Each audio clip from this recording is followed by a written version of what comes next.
হর মহাদেব। হর হর ভীমাশঙ্কর। ভীমাশঙ্কর মহারাষ্ট্রের সিহাদ্রি রিজিয়নের পশ্চিমঘাট পর্বতের পাহাড়ের উপর অবস্থিত একটি খুবই সুন্দর জ্যোতির্লিঙ্গর মন্দির।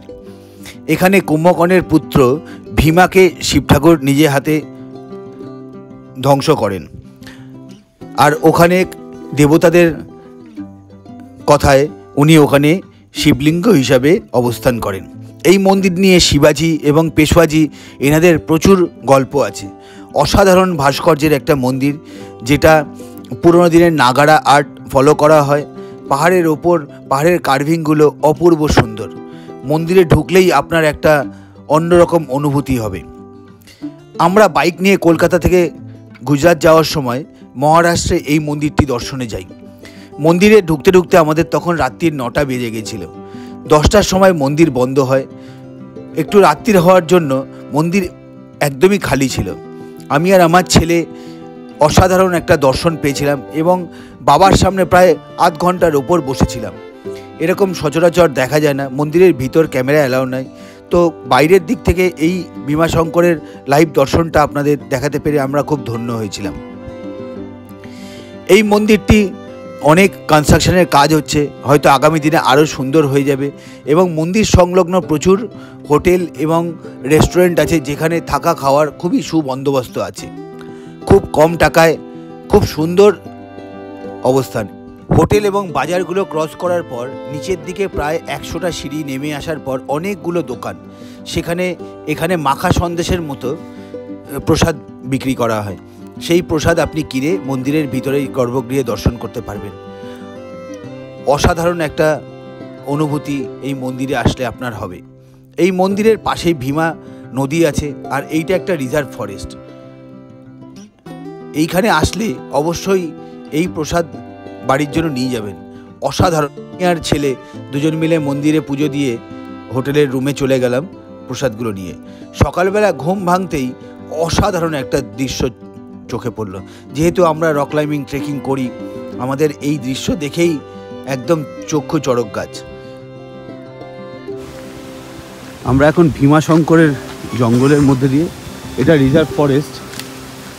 এখানে চিতাবাঘ, হরিণ এবং নানা ধরনের পাখি দেখা যায়। তো অসাধারণ একটা জায়গা।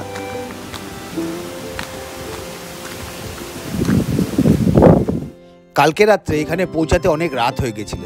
তো রাত্রিবেলা ঢোকার সময় ওই পাহাড়ের ওপর দিয়ে বাইক চালিয়ে আসতে বড্ড ভয় করছিল। মাঝে মাঝেই দেখছিলাম জঙ্গলি জানোয়ারদের সিম্বল দেওয়া আছে, যে এখান থেকে জানোয়াররা ক্রস করে। মহারাষ্ট্রের এই পুরো এরিয়াতে প্রচুর চিতাবাঘ আছে, এবং তাছাড়াও ভাল্লুক এবং আরও অন্যান্য পশু, নেকড়ে, এগুলো সব দেখা যায়। সকালবেলা ব্রেকফাস্টের পরে, মানে আমাদের ব্রেকফাস্টটা তো অন্যরকম হয়, একটু ফুলকো লুচি, একটু আলুর দম, না হলে ডিম পাউরুটি।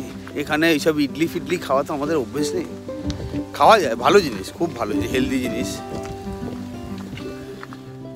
বাপ বেটা মিলে একটা অসাধারণ ট্রেকিং করে আমরা আমাদের হোটেলের রুমের দিকে ফেরত যাওয়া শুরু করলাম।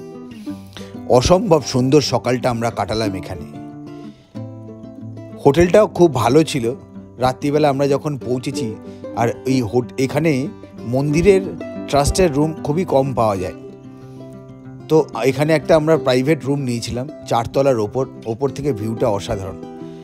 বাবা ভীমাশঙ্করকে এবং মাতা পার্বতীকে নমস্কার করে আমরা রওনা দিলাম আমাদের দ্বিতীয় ডেস্টিনেশনের দিকে। এখানকার কাটিং চা, মিশেল পাও খেয়ে আমরা রওনা দিলাম আমাদের পরবর্তী জ্যোতির্লিঙ্গর দিকে।